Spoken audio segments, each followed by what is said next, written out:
All right, welcome everybody. Welcome our honored guest, Fabiola. We're so glad to have you with us. Today is a little bittersweet for me because this is my last meeting as your president. But I will be passing it off to capable hands with Barbara. And hopefully she will be here soon so you can meet her, Fabiola. I'm going to hand us off to our sergeant at arms. Oh, there she is. We were just, she's connecting to audio. We were just talking about you, Barbara. I was saying this is my last meeting as president before I hand it off to you. Very capable hands. All right, Rob, would you take us to the Pledge of Allegiance? I would be happy to, Madam President. If everyone would please mute themselves, focus on my voice and my screen, and repeat after me. I pledge allegiance to the flag of the United States of America and to the republic for which it stands, one nation, under God, indivisible, with liberty and justice for all. Back to you, Madam President. Thank you, Mr. Sergeant at Arms, and you get to switch your hat because you are now getting the floor back as Mr. Toastmaster. Well, thank you, Madam President. It's good to be here. It's good to see everyone's face, and especially having a guest tonight. I think everyone was aware that Fabiola Barbosa is joining us as a guest because her daughter in Florida is also a member of Toastmasters, and she recently announced that Fabiola was going to be a grandmother. So lots of things happening in her life, and we're so thrilled that she's here. We do have some program changes tonight. Kathleen McNulty will not be here tonight to assume the general evaluator position, so Vicki has decided to participate as the general evaluator this evening. Thank you for doing that, Vicki. And Lloyd Smith will be the evaluator number one. He will be evaluating Jackie's speech this evening. Everyone else is here, and I know everyone wants the joke of the day. So I have a joke. I don't have it memorized, so I may have to paraphrase the joke. Reaching the end of a job interview, the HR person asked a young engineer fresh out of MIT, "What starting salary are you looking for?"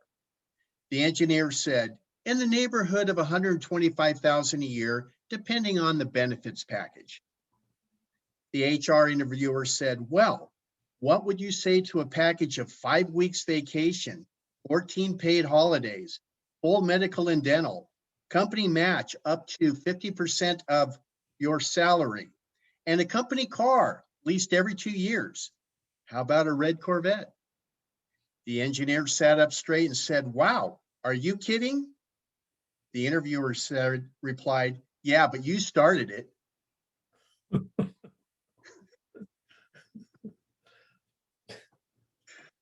Okay, let's move on. This evening, we are very fortunate to have as our general evaluator who will introduce her capable team this evening. Please welcome Vicki Chatterton. Thank you, Rob. Yes, as general evaluator, it is my job to evaluate the meeting as a whole, but I have people who will help me with different types of evaluations and roles to help evaluate the meeting. And so my first person that I'm going to be calling on is our speech evaluator, who will be evaluating Jackie's speech, and that is Lloyd Smith. Lloyd, will you tell us what you'll be doing? Thank you, Vicki. Jackie is going to be giving an icebreaker tonight, but as some of you heard earlier on, what she's doing is reprising some speeches that she did in her recent past outside of the group. So it's out of order is what it amounts to, but it doesn't matter. The purpose of an icebreaker is for the member to introduce herself to the club and learn the basic structures of public speaking, which we all know Jackie has already done, but we're going to pretend that this is the icebreaker, okay? It says here this member is completing his or her first speech in Toastmasters. The goal of the evaluation is to give the member an effective evaluation of his or her speech and delivery style. No, the rest of it doesn't matter. So I will be looking for general speechcraft in Jackie's speech as we go along. Back to you, Vicki. Thank you, Lloyd. And we have another speaker this evening, and to evaluate her speech will be Dean. Dean, will you tell us what you'll be doing? Certainly. I will be evaluating Mary Cyrie's speech on mentoring. And as her speech will be telling us about her experience as a protege, in other words, somebody that has received some advice from a mentor. And the purpose of her project is to clearly define how Toastmasters envisions mentoring. The overview of the project her speech is to write and present a 5 to 7 minute speech about a time when she was a protege. She is to share the impact and importance of having a mentor. And the speech is not a report on the content of the project. And from what she's told me, she will be sharing an experience from her life. Back to you, Madam General Evaluator. Thank you, Dean. And I have some other members of my team. First is our timer. Barbara, will you explain what you'll be doing this evening? Yes, thank you, and good evening, everyone, and fellow Toastmasters and guests. As timer, I will time the table topics, speakers, formal speeches, and the evaluations. I will also alert each speaker of the time that they have left using the green, yellow, and it doesn't look very yellow, sorry, and red. It's really red, it's not pink. Red cards, which denote specific times remaining. So for table talk, speakers should limit their remarks to no more than 2 minutes. At 1 minute, I will show the green card. At 1 minute and 30 seconds, I will raise the yellow card. And at 2 minutes, I will raise the red card. Icebreakers. I didn't know if we're going to have one tonight. So icebreaker speeches usually are between 4 to 6 minutes in length. Is that correct, Jackie? Okay. At 4 minutes, I will raise the green card. At 5 minutes, I will raise the yellow card. And at 6 minutes, I will raise the red card. And then I'm assuming Mari's is just other speech. And at 5 minutes, I will raise the green card. At 6 minutes, I will raise the yellow card. And at 7 minutes, I will raise the red card. And individual evaluations should be between 2 to 3 minutes. And finally, 2 minutes, I will raise the green card. At 2 minutes and 30 seconds, I will raise the yellow card. And at 3 minutes, I will raise the red card. Back to you, Madam Toastmaster. Great job. Yes, you will be busy with those cards this evening. Next up, we have our grammarian. And our grammarian this evening is Christina. Christina, will you tell us what you'll be doing?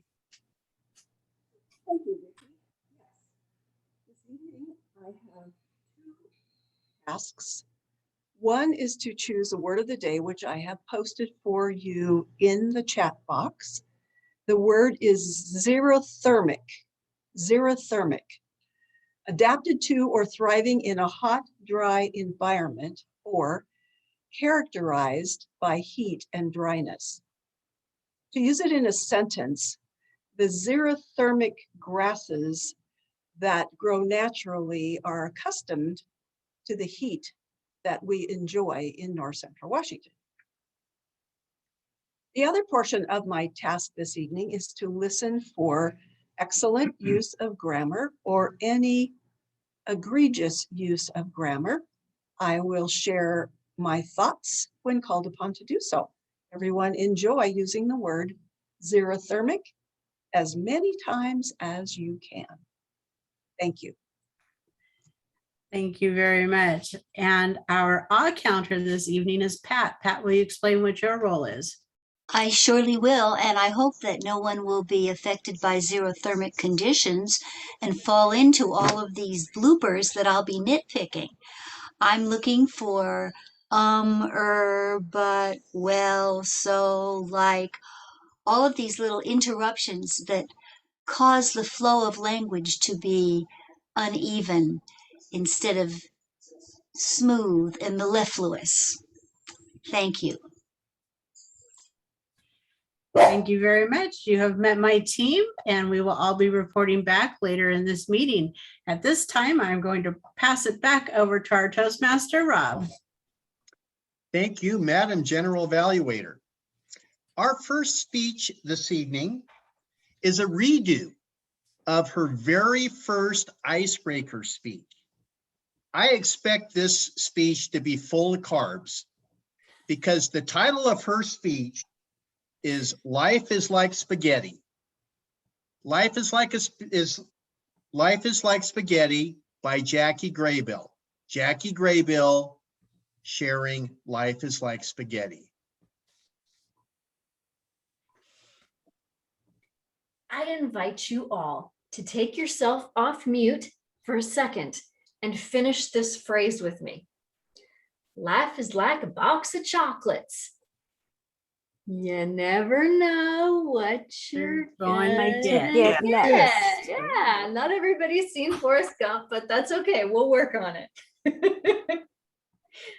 Life is very rarely something so neat that it fits in a chocolate box, though, isn't it? One day, I found myself in the office of my favorite professor, Rob. As I sat there, this is what I was thinking. My someday feels over the rainbow sometimes, like it won't happen as long as I'm living this ordinary life.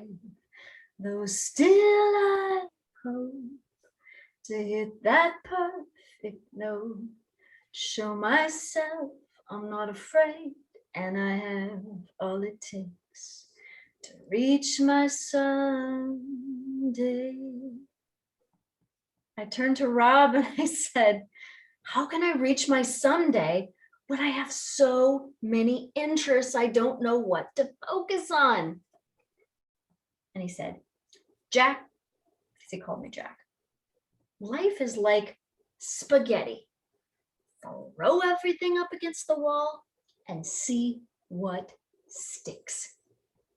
I have never forgotten that advice. I grew up as the oldest of 6 J's. Jackie, Jessica, Josie, Jennifer, Joy, and John. And yes, my brother is the only boy.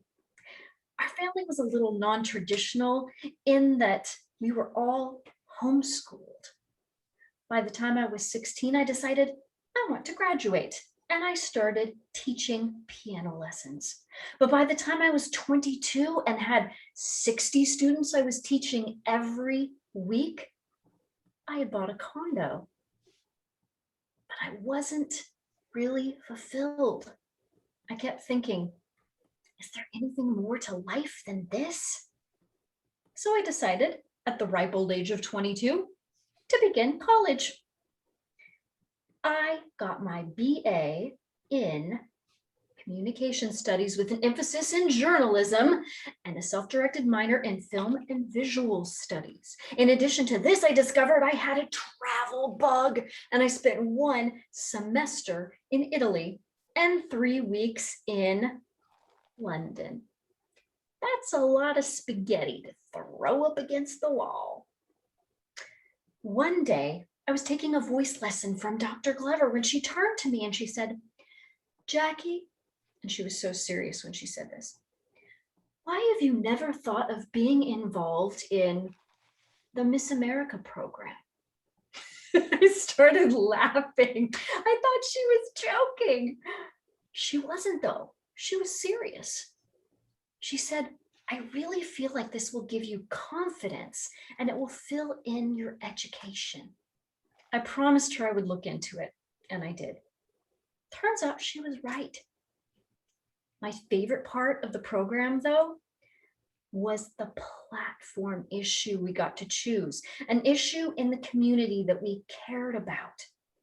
I chose speaking to junior hires and high schoolers in their schools on making healthy life choices.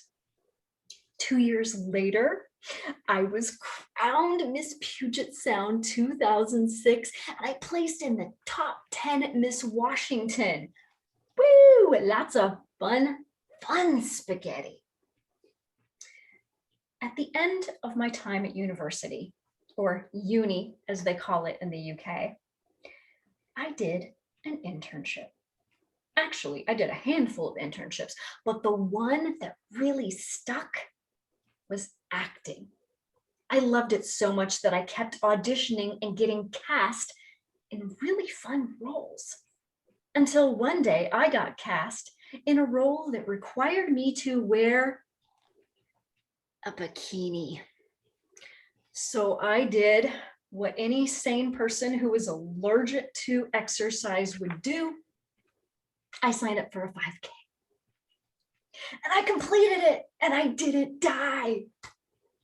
And because I completed it, I had the thought, I wonder if I could run a 10K. I did that. I wonder if I could run a half marathon. I did 2. I wonder if I could run a full marathon. And I completed it. I was training for a half marathon in Ireland several months later when I started feeling like my runs were me running through peanut butter as a turtle. Felt awful. I was sick for 10 months. My life got trimmed. Social circle, students. But it got me quiet long enough for me to decide what I was most passionate about, which was singing. So, since I love country music, I moved to Nashville. I found my voice, which, as you heard earlier, is not country, and I produced 2 albums and a single. I was enjoying life so much that I decided I wanted someone to share it with. So I went to online dating.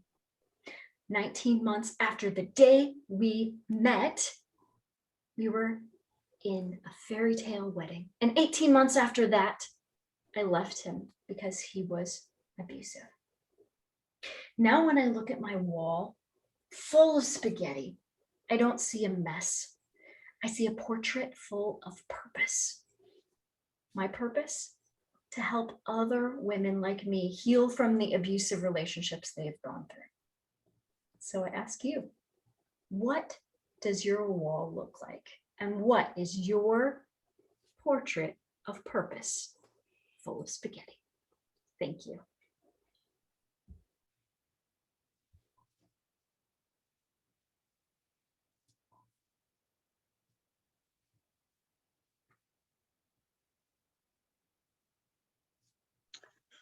Thank you, Jackie. Timer, if you would please put up 1 minute so everyone can give comments back to Jackie, that would be great. Please do that in the chat. Okay.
Okay, it's been 1 minute.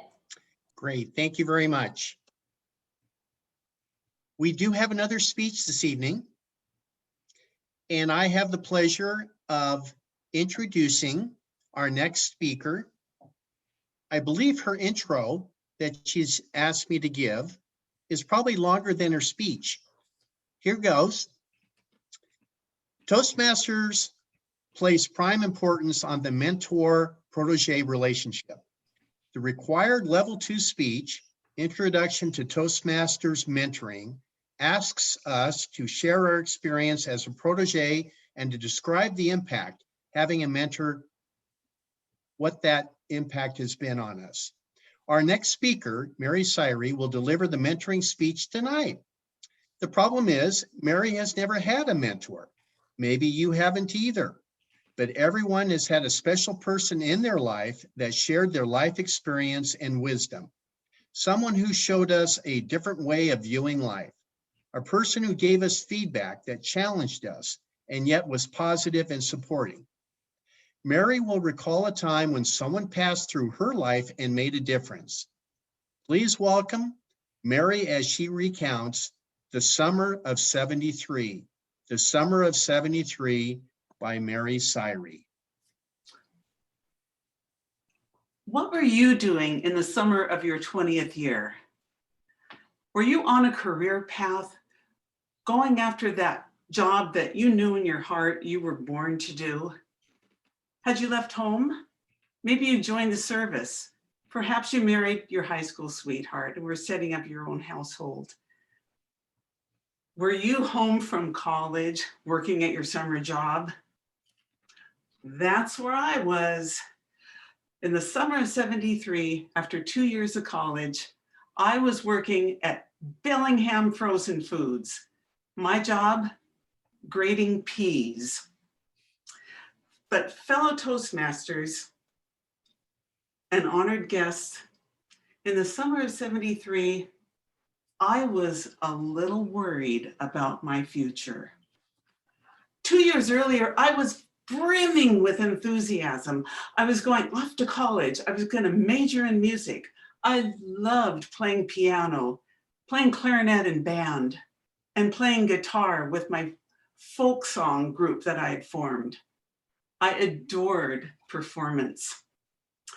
But my depression-era parents were a little concerned about my job prospects. Mary, they said, what kind of job do you want to get after you graduate with your degree in music? Well, I know I don't want to teach, that's off the table, I said, but I like performance and I think composition. Okay, they said very carefully, what if it doesn't work out? It's a very competitive field and you'll be competing with the cream of the crop. What are you going to do if you can't get a job? You don't want to be a waitress for the rest of your life. Well, that was harsh, but I had to think about it. Gosh, self-doubt had entered my life. Maybe I couldn't be the next Joni Mitchell. So off I went to college. For the next 2 years, I took an array of classes so I could find my calling. I liked geology. Mom and Dad, maybe I could be a geologist. Oh, you know, only oil companies hire geologists, and you'd have to move to Texas in that xerothermic environment. Well, I didn't realize that. Well, recreation would be fun, and there's jobs in that. Well, but if there's ever another Great Depression, that's the first job that's going to be cut off, and you won't be able to support yourself. Ooh, that seems pretty grim. Well, I'm taking a logic class this quarter, and I really like it. Mary, why don't you be a dental hygienist? They get to pick their own hours, and it's a job you can always fall back on. There will always be a need for a dental hygienist. Oh, after a year hearing, no, you can't do that, for 2 years, I started to believe it. I didn't know how to move forward. I was stuck in one place. I needed help. But my Depression era parents also taught us to be self-reliant. Don't burden other people with your problems. I can hear my mom saying that to this day. Solve your problems on your own. Well, asking for help was not a problem, and mentoring, I hadn't even heard of that concept. By the summer of '73, I'd run out of options, but I had a plan. I was going to drop out of college, work through the summer, earn enough money so that I could buy a ticket and go to Europe. So there I was, summer of '73, working at Bellingham Frozen Foods, grading peas. And that's where I met Gary. Gary was a forklift driver. This was our second summer working together. He was a little older than me. He'd completed 4 years of service in the military and was going to college on the GI Bill. Gary and I both attended Western Washington State College at the time. And every once in a while, we'd cross paths on campus, say hi, how are you doing? I just liked him. He was a brother figure to me. He was easy to talk to, and I trusted him. One night, I'm working in the lab, and Gary moseys in, sits down and says, "So, Mayor, I've been wanting to ask you something. When I've seen you on campus, you're usually going into the chemistry building. So what are you majoring in? Chemistry? Are you going into nursing, research?" "No, Gary, I don't know what to do." I stopped grading peas and started moping. "I don't know what kind of major to go into. I don't know what to do. I'm stuck. I've taken about all the classes I can, so I just decided to sign up for the first year of chemistry classes." Gary was stunned. He said, "Mary, listen to me. I want to tell you something. People don't sign up for classes like chemistry because they don't know what else to do. Those kind of people take sociology or easier classes. If you are taking chemistry as an elective, it's because you're good at it. And that's special because not many people are." Wow, now it was my turn to be stunned. Did you hear what he said? I was good at something? In that instant, Gary taught me 2 lessons. One was to honor what it is that I'm good at. I was taking science classes, and I have to admit I liked them. The other lesson was to take the time to recognize what I'm good at. I actually liked working in a lab. A year later, after my trip to Europe, I enrolled at Shoreline Community College in the Medical Laboratory Technology program. For 5 years, I worked in hospital labs, mostly chemistry labs. But when the challenge of the lab career ebbed, I went back to school and became a software engineer. Why? Because I was good at logic and problem solving, and I loved writing software. I never saw Gary again after the summer of '73, but that short mentoring moment stayed with me. What are you good at, and what do you like doing? You might say that this is stating the obvious. These are questions that, well, perhaps they are obvious, but the answers can be complicated. If you or a loved one are a little worried about your future, try it out. Ask yourself, what am I good at? What do I love doing? The questions might be simple. Your answers might be complicated, and it might get you out of a rut. Mr. Toastmaster.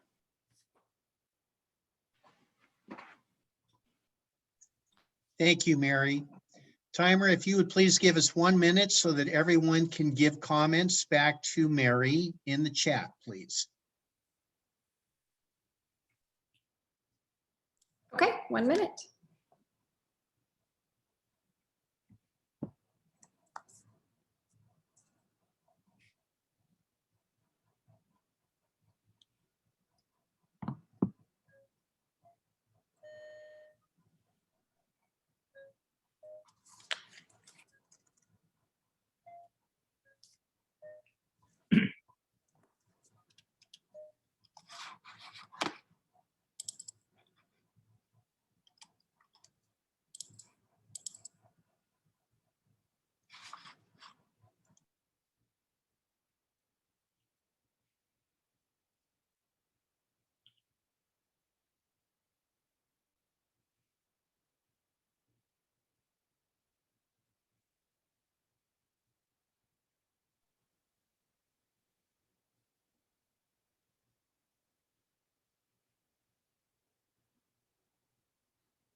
I It's think getting that's 1 minute or more.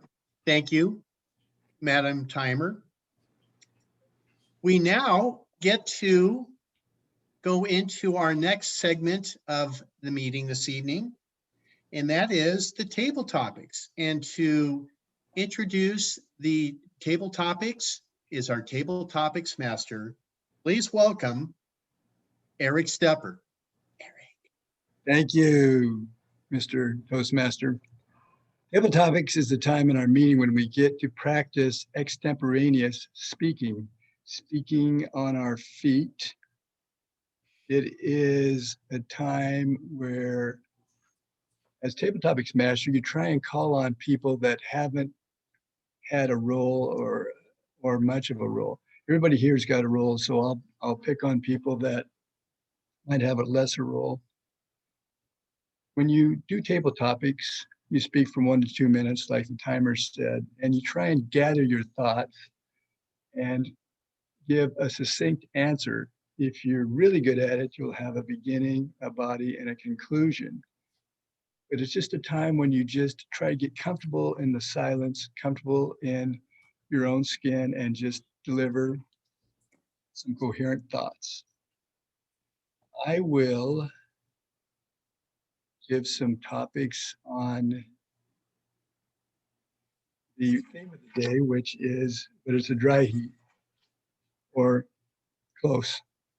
Christine and I decided that we had never been in 110-degree heat. So to experience those xerothermic conditions, we went out in the backyard and just stood in it.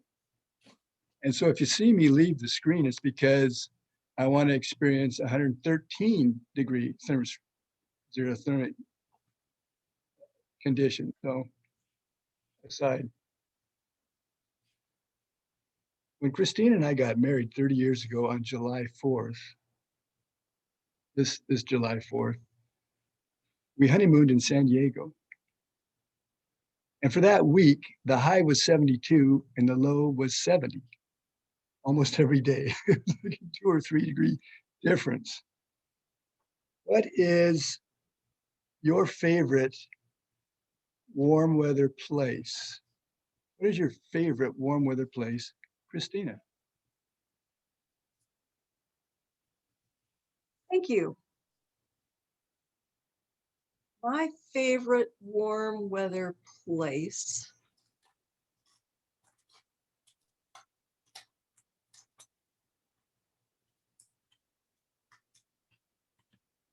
I would say San Diego. We've been there a couple of times. I would love to go to New Zealand, but I don't think I can classify that as a warm weather place half of the year. That doesn't work. We've been to Hawaii a couple times.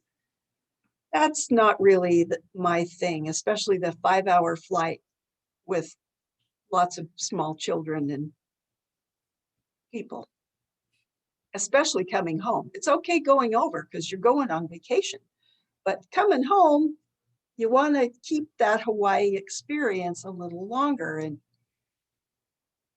doesn't work on those 5-hour flights. San Diego is a short hop. We went there several years ago for our anniversary. The fireworks are incredible. They set up 5 barges out in the bay,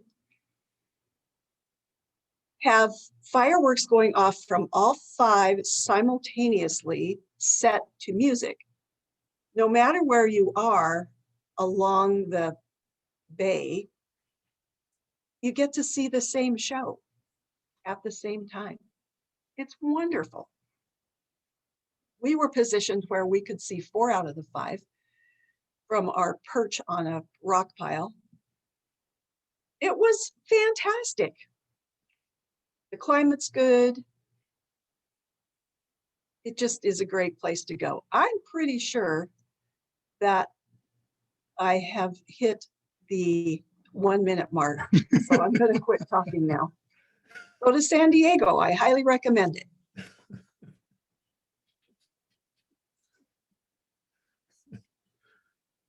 What is something you did in high school that got you in hot water?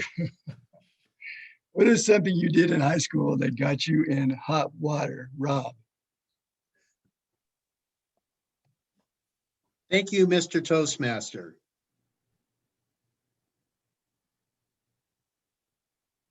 Well, there were several things that happened in my high school days that got me in hot water.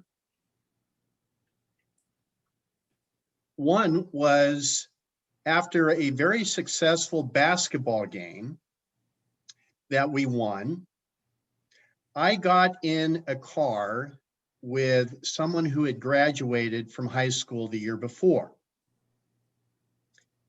He had a case of beer in the car.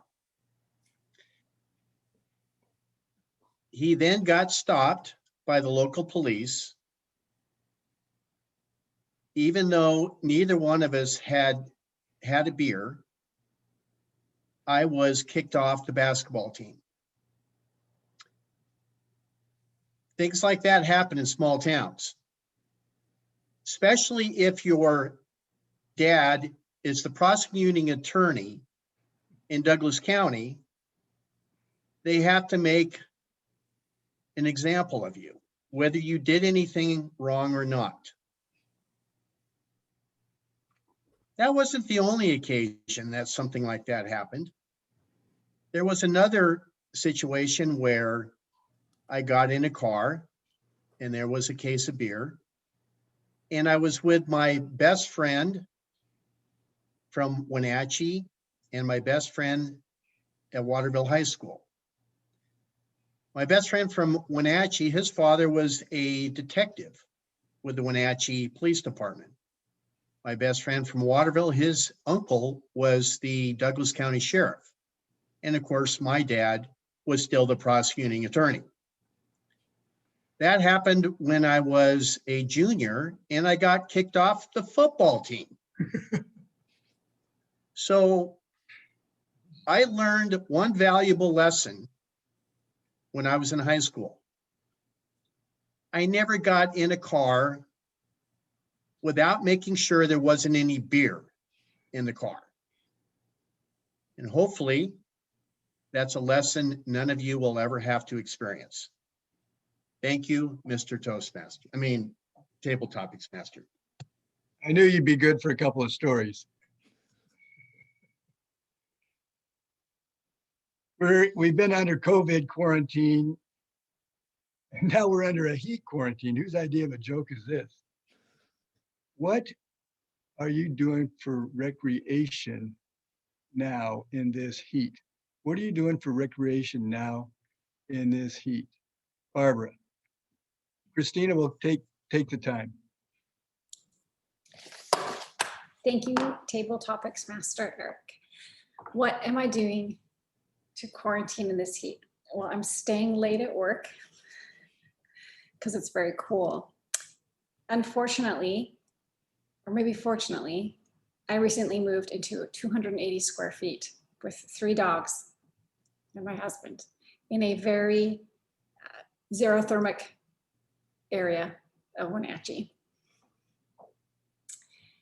There's not a lot of shade, but there's a lot of sagebrush, which are xerothermic plants that have adjusted to this temperature. I am hanging out in my trailer, reading, playing with the dogs, cleaning, and I think I'm on my 100th game of solitaire. Again, what I've decided to do is to stay work and tell my husband I have to work late. Back to you, Eric, Topics Master. Thank you. Good job. Fabiola, you have seen this, how this works. Do you want to try one? I'll give you an easy one. I'll try it. When it gets this hot, what is your favorite meal? Gets this hot, what is your favorite meal to have? Thank you for the question. I will start off by saying that I am a person that does not turn down a meal. I I have a great appetite and I love to try new foods at all times, especially when I go out of town to different cities or when I go out of the country. I am one that loves to try all types of different meals and will never turn something down. For me, right now, during this time of heat, this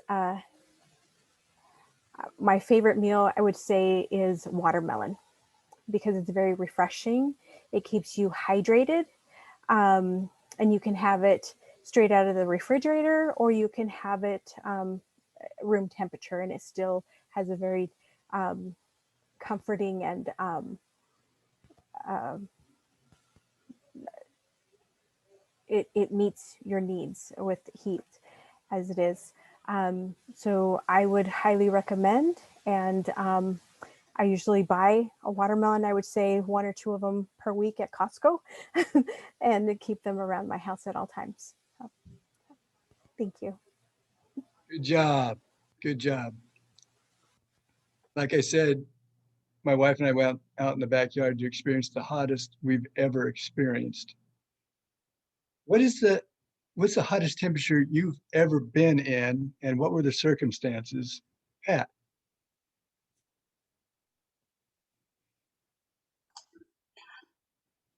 I can relate to that. It was the summer that we moved to South Dakota. I've lived in warm places because I lived in California for most of my late teens and all the way through my 20s at the beach, so I know of warm places. But that particular summer, when we moved to South Dakota, the temperature was well over 100 degrees, which I could have tolerated. But who was it that mentioned about the humidity? The humidity was more than 90%. I have never been so miserable, wretched, uncomfortable in my whole life. When we went to bed that night, we couldn't even stand to have the sheets on. And we were both just perspiring. It was wretched. It was horrible. It was torture. I never, ever want to go back to live in South Dakota where the summers can be like that and the winters are even worse because the wind comes right down out of Canada through North Dakota with not a tree in the world to break it up. And you freeze everything that's freezable on your body, and you discover you have a sinus here that you never knew that you had. Hot, sort of like dying and going to hell.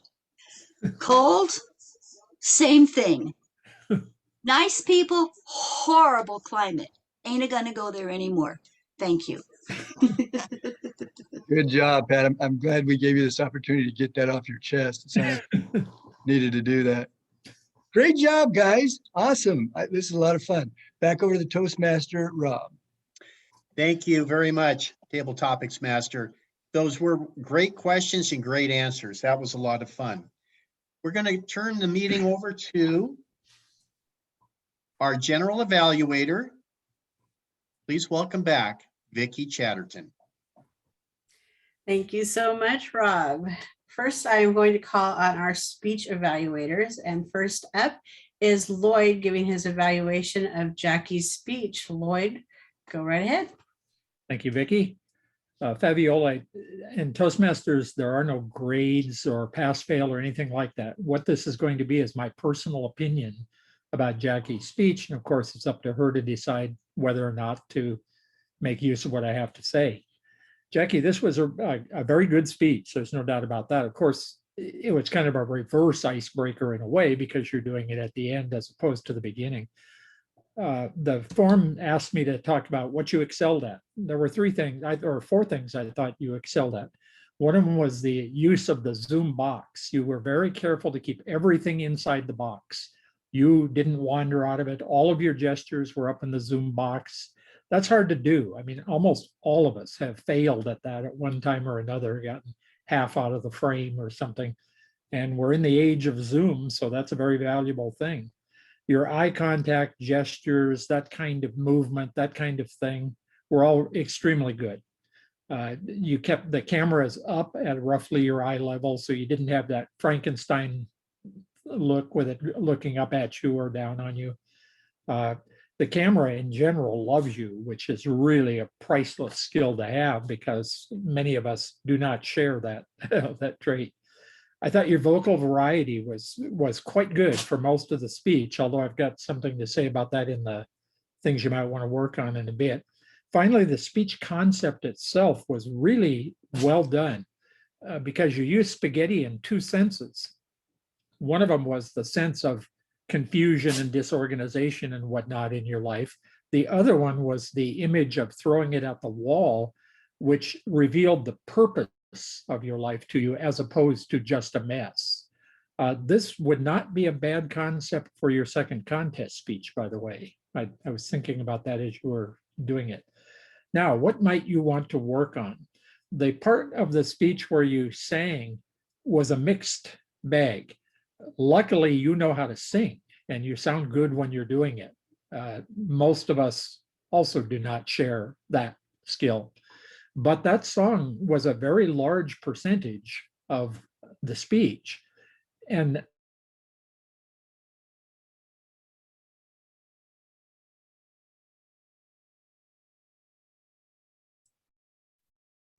Somehow we lost Lloyd. Lloyd is gone. Let's give it a Okay. moment. He may come back. Boy, come back. Zoom technology. We've got to love it. Lost him at 2 minutes and 18 seconds, just so everybody knows. Okay.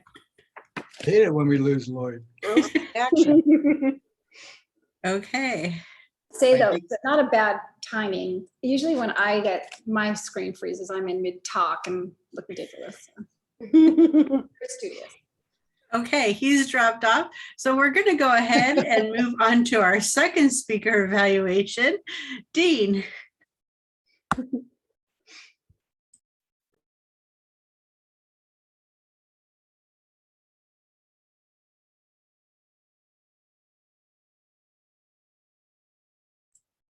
You have to unmute yourself. He's trying to. I read his lips. There we go. Sorry about that. Mary, that was an outstanding speech. Your introduction caught my attention and set the stage for your speech, which you kept me entertained. I enjoyed the story of your youthful struggles because it reminded me a lot of my own. And like you, I never had a single mentor, but I was thinking earlier today that my mentorship experience reminded me of the deer I see grazing. They'll take a little bit from one branch and take a little bit from another. And I think that's perhaps a good way to do it because a lot of people have different things to offer. And you got good advice or mentorship, if you will, whether you acknowledge it or not, from your parents and from Gary. Your parents, I thought, exhibited a really good trait or approach for mentorship in that they asked questions to get you to think about the decisions you were thinking about making and how it would impact your future. They also offered some perhaps harsh but truthful advice on what the consequences of some of those decisions might be. You then took us through some of the struggles that you had, the things you tried over the couple of years, sort of the spaghetti approach that Jackie talked about. And I thought that led you ultimately to your story about grading peas and Gary. And Gary had some excellent advice, as you indicated, something that I didn't actually learn till I was about 30 when I paid several $100s for some career counseling and aptitude testing. And they told me exactly what Gary told you, except your advice, the advice you got didn't cost you anything. But of course, his advice was to recognize what you're good at and do what you like to do. The whole speech was very pleasantly given. You have a very friendly, open manner that makes it very easy to listen to you. And your conclusion, it was a strong conclusion where you reiterated your main points that you'd made during the speech. I also meant to mention that you exhibited some very good traits of a protege in that you were adaptable and had a desire to learn. You had a willingness to consider new ideas and suggestions. You were open to receiving feedback. And ultimately, you were accountable for your own self-growth and development. So congratulations on a great speech. And it looks like everything turned out just fine, in no small part because you had some great mentors. Back to you, Madam General Evaluator. Thank you very much. I have noticed that we've also lost our awe counter at this time. Hopefully they'll both pop back on because I saw them come on and then go back again. I will go ahead and call on our timer at this time. My first question is, are they related? Are they married? Is that why they're popping off at the same time? Seems kind of suspicious. I'm just teasing. Okay, sorry. Thank you.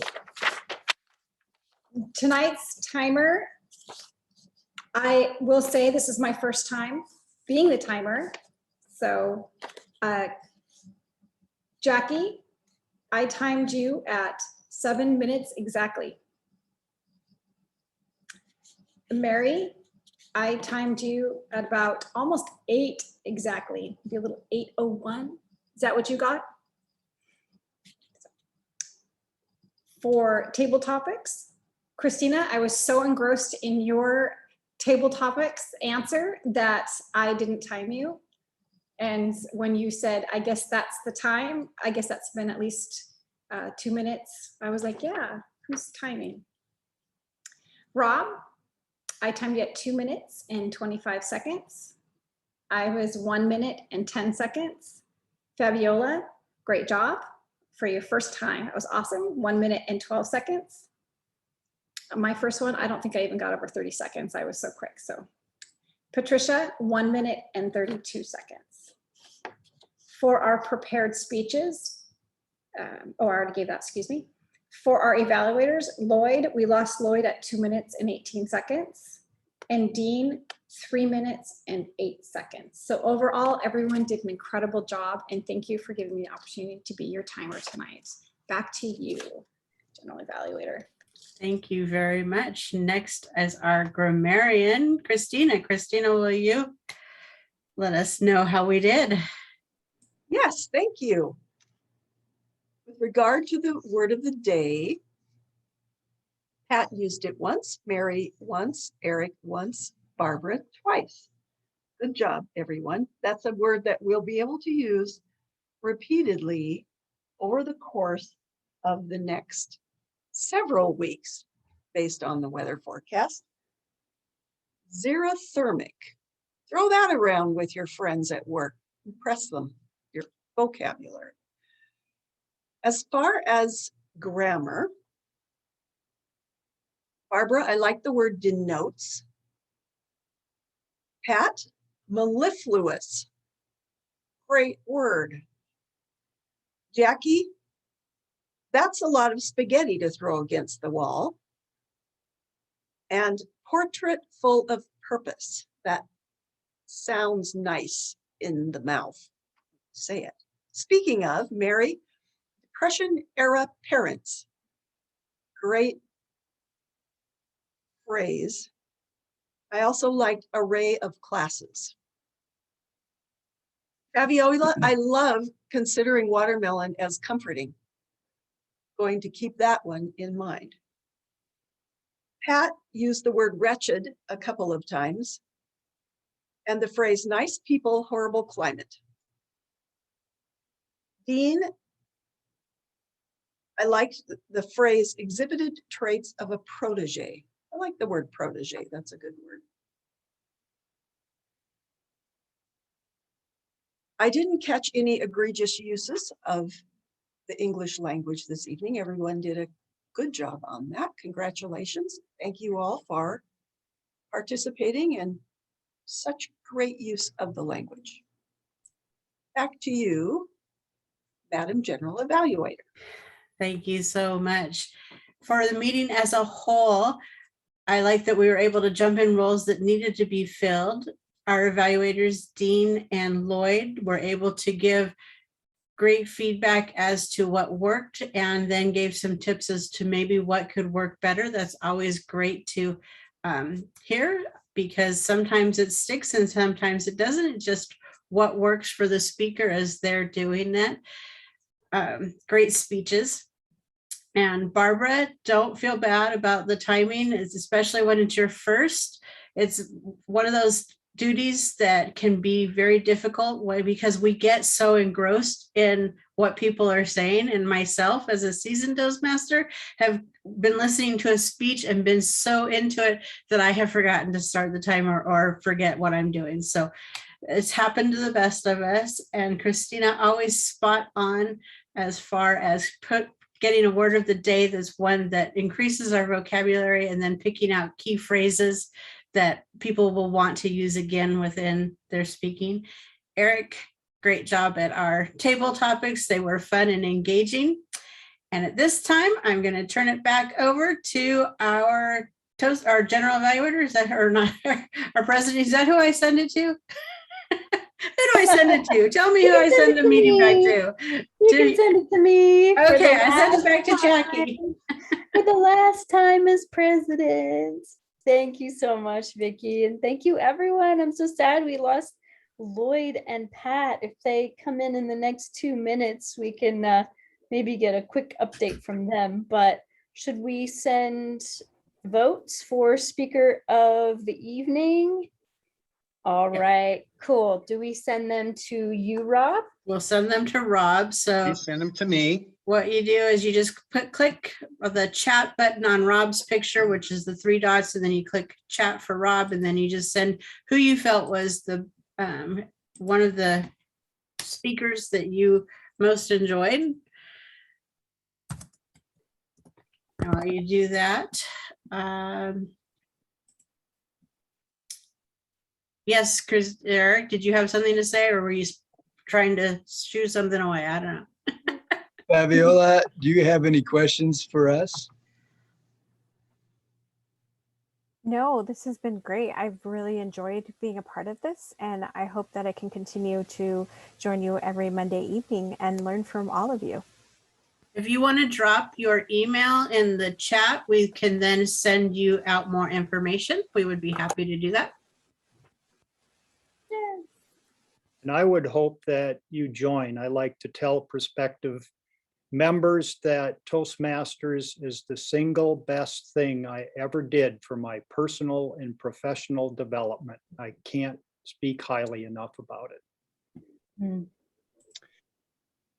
Madam President, before I give the tally of votes, as the incoming Vice President of Education, I want to remind everybody that next Monday is a federal holiday, so I do not believe that we're going to have a meeting. That is correct. So in 2 weeks, I will be sending out, well, before that, I will be sending out the agenda. And the theme, the first theme, will ask the question, is that beer in your car?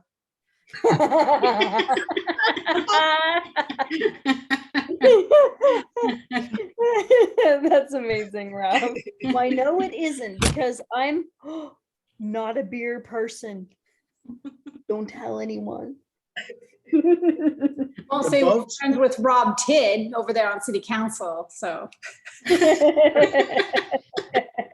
What, does that clear liquid look like beer? Be careful, Rob. We digress. Yeah. The votes have been counted. The votes have been tallied. The winner this evening for the best speech, Mary Syrie. Congratulations, Mary. Yay, Mary. Awesome.